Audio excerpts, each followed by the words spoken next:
So tool, it's a lot of problem on the tool. I rejected a few tools before. Okay, acceptor component, there is some issue here, gray area. Tool clear, tool material clear. How to audit a material? Okay, material, sorry, I go back. The tool, again, if you want to make the tool, first you have to have the approval, you have to have the drawing, and you have to make sure who accept. When you fabricate, who responsible, who has done the acceptance, who allowed to do the acceptance. That's very tricky. Okay. Normally the QA will be responsible for this. Okay, now material, what is important about material? Important about material is the supplier. Where do you get the material? You must get it from approved supplier. So you must approve the supplier, and then you must get the supplier into your supplier list, and then you have to do surveillance and continuous surveillance of the supplier until the supplier was removed from the list. In fact, if you got from supplier, you also have to monitor the delivery, not just simply receive the part. When I was working before, we receive. When we buy part using the part number, we got different part.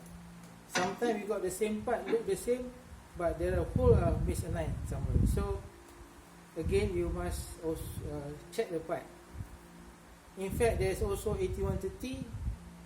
When I was at CA, the 8130 different than the part delivered.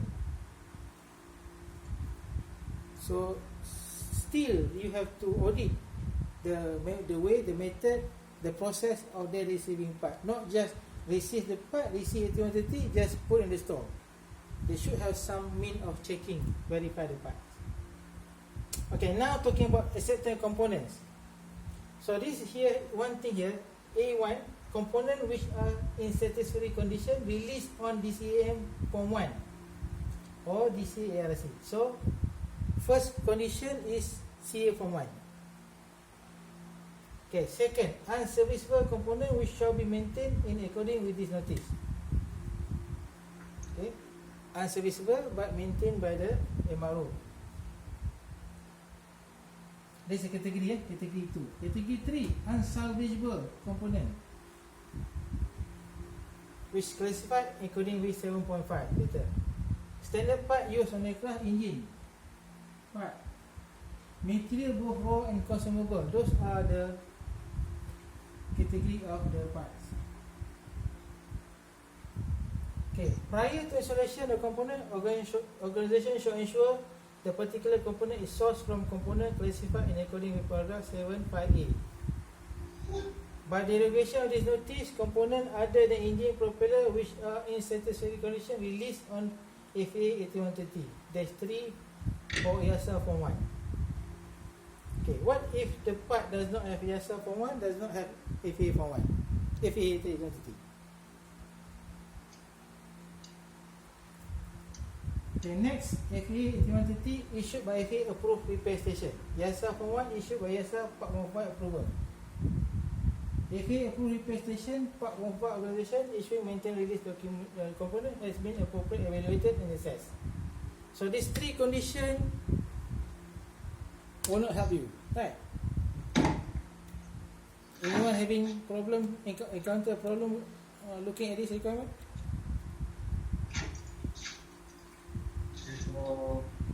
See here, first is FA Form 1, FA 8130 issued by FA repair station. EASA Form 1 issued by Part 145.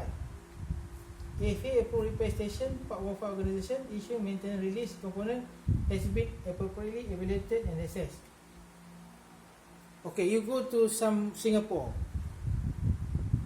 Okay, and then you have got 8130 because this repair station having the FA approval. So he can issue you 8130. Can you accept the part? Cannot. Why? Cannot. It's not located in United States. Yeah. Then how to receive the part from Singapore? maybe you can ask them to do the registration Where? from the parents company. Then it becomes expensive.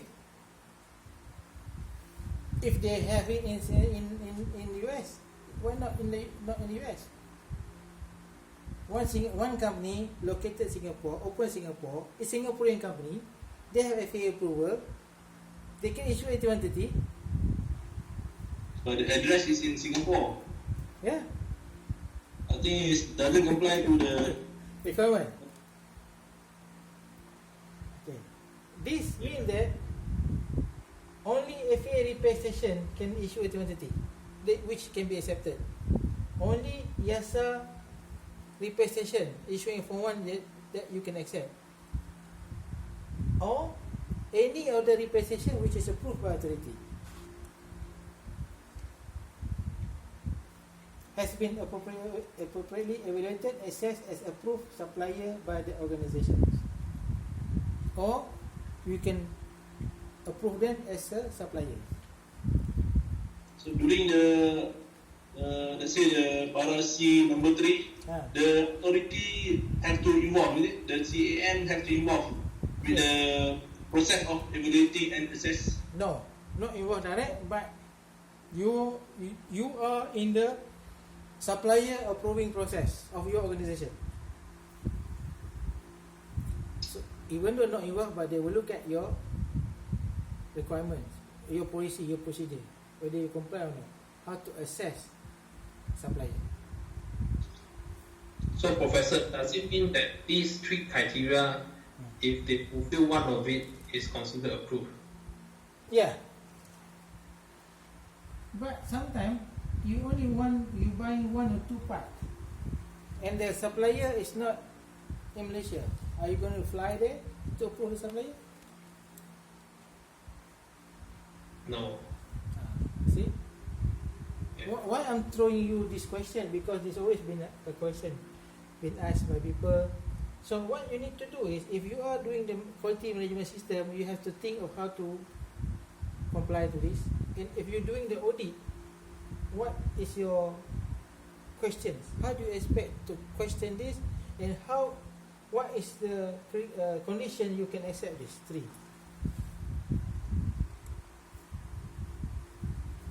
Because I have found many people have been asking me, they have 8130 issued by FAA approved repair station, but not in the US. How?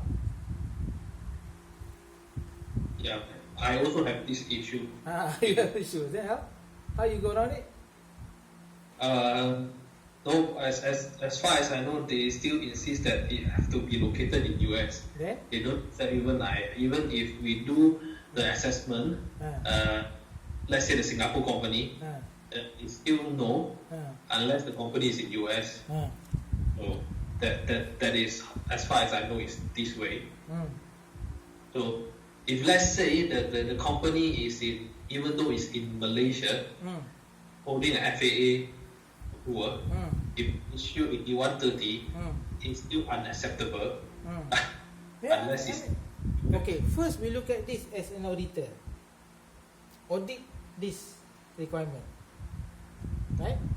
And then you have to look at yourself as also company trying to do business. yeah. So how you want to satisfy this?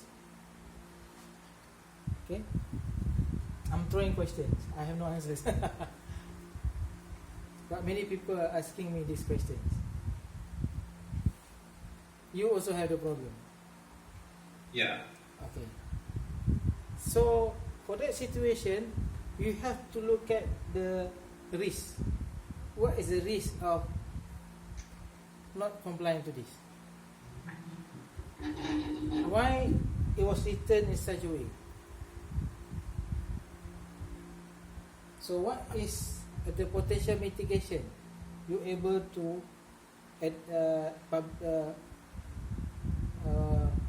prepare? Then you may negotiate with authority, put it in your MOE. Okay. So okay, there's something we can keep in our mind in this class. Okay, now we go into maintenance data.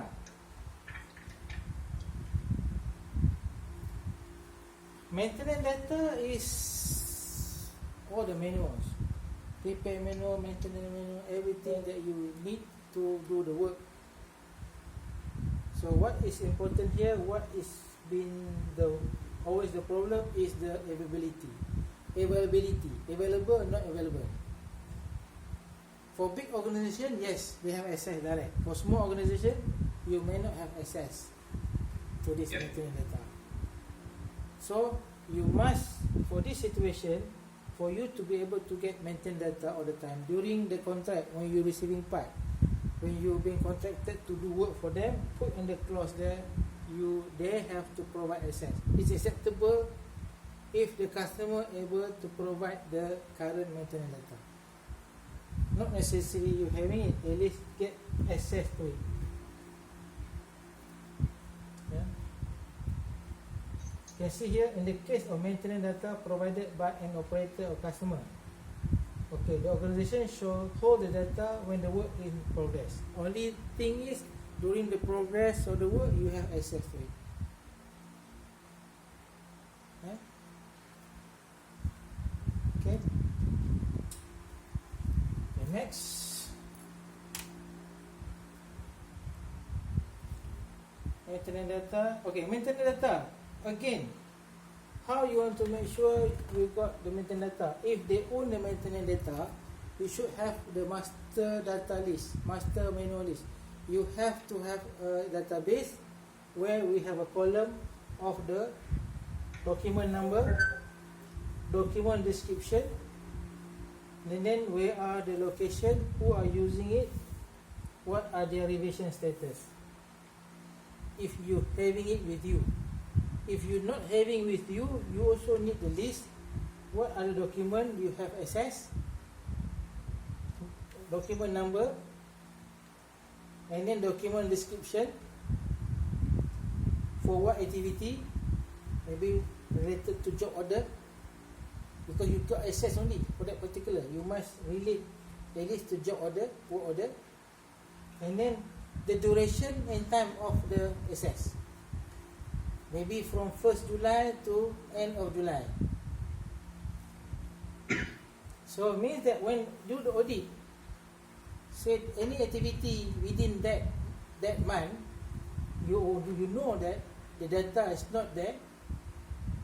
And the data only available by through access of the customer. Okay.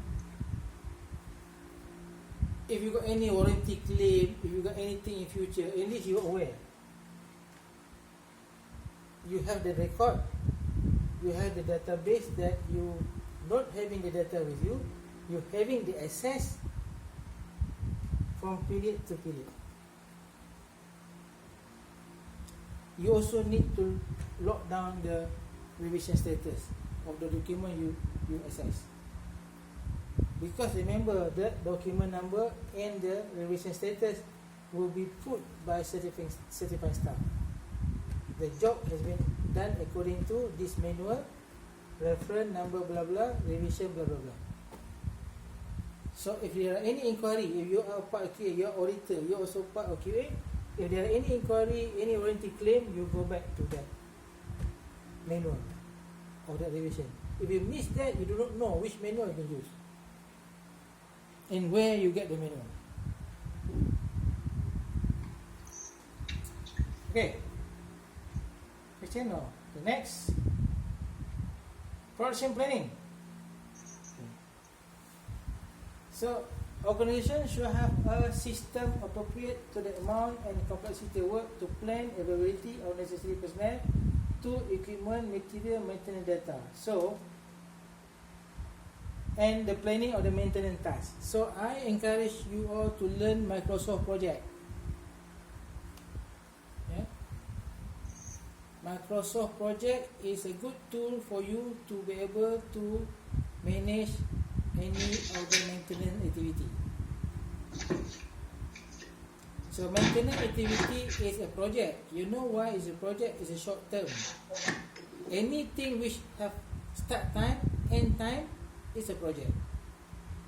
Anything with start time, end time, and various activities is a project. Various activity with requirement of resources, who doing it, when you do it, when you have to finish it, how much it costs, how many man hours required, that is a project. So the best tool I suggest is Microsoft Project. There's a tool you use to plan your activity. I can conduct a training on this one. Later I give you maybe free training on using on the maintenance planning, production planning, on planning. Yeah? So first, organization should have a system appropriate to the amount, complexity of work to plan, the availability of necessary personnel, tool, equipment, material, maintenance data and facilities in order to ensure safe and completion of maintenance work.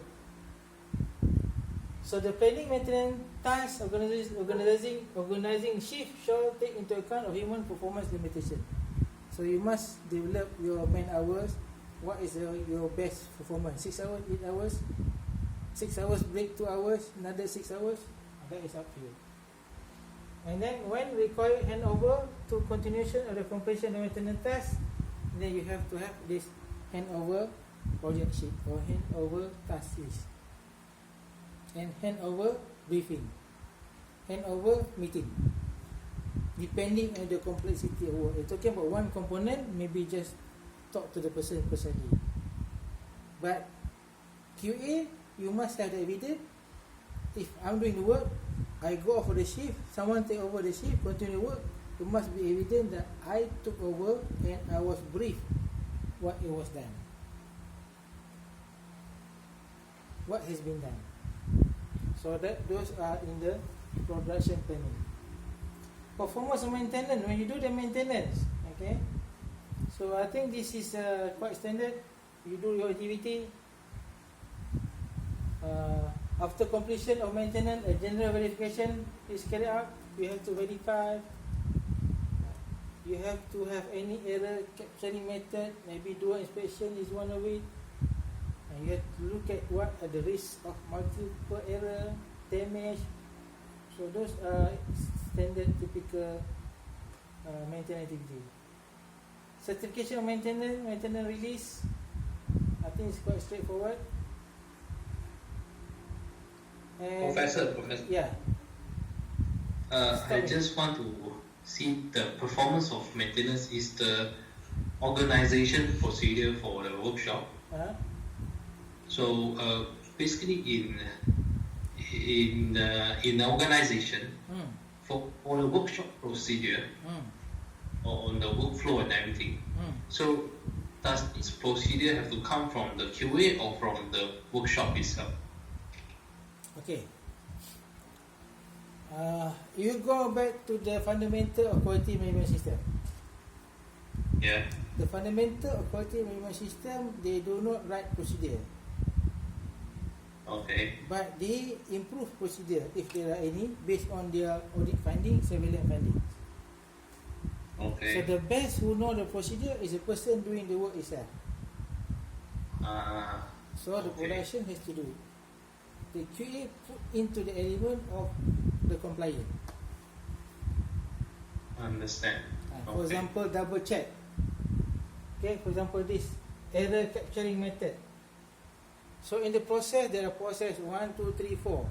There are potential error there which is significant. What are the method of catching the error? Maybe someone else doing inspection, someone else verify, and those are the input given by the QA. Okay. But the activity, maintenance activity, should not be deviate. No deviation from the maintenance manual. No, none. Not allowed. Understand. Yeah. Okay, certification. Yeah. On the right hand side on the end, there are Number. column 145, 148, and then suddenly it skipped the number. Does it mean anything? This number on the left, right side. Yeah, right side. Right the side column. is number which is similar to ESL Part 145. Oh, that means they extract from ESL 145. They cut and paste. But Oh. do not get this wrong. It does not mean that you have to interpret this according to IASA 145. Okay. Please don't upset them. So you must you must interpret this to the CA requirement. The number is just for reference. But for us, the number is good because we can learn further the basis. The most important thing about this, as we are the QA, we need to understand the basis of this. For example, an error capturing method implemented after performance of any critical maintenance task. What is the error maintenance method? What is error can occur? Why flight control you have dual inspection? So that could be mitigation, could be the way of the capturing the error. So the QA need to understand more than what is written here. So for us it's good because 14550 you can go to FL part 145, you see what is, you can go to ASR part 145, you can see what is 14550, and then you can go to the AMC, you can go to the GM which explain this further. You need to have more understanding on this. If you need more understanding on this subject, you go to AM or GM, AMC or GM of ESL. Okay? Huh? Both. ESL has now consolidated GM and AMC. Very good document.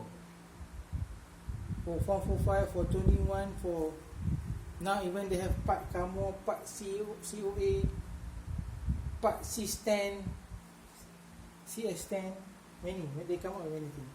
QA need to be, you have to be updated. You keep reading this and read RQO as well.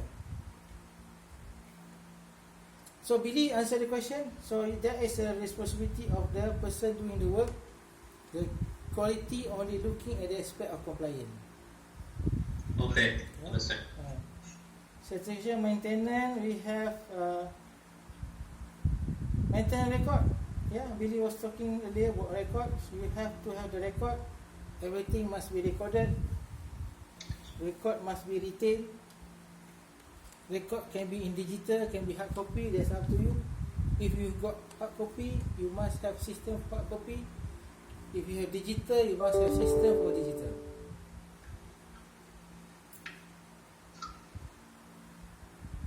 Then you go to in-service difficulty reporting. In-service difficulty reporting, why we need to have this? Because we do not know, when you design the aircraft, we do not know what can go wrong. Because we design to the knowledge that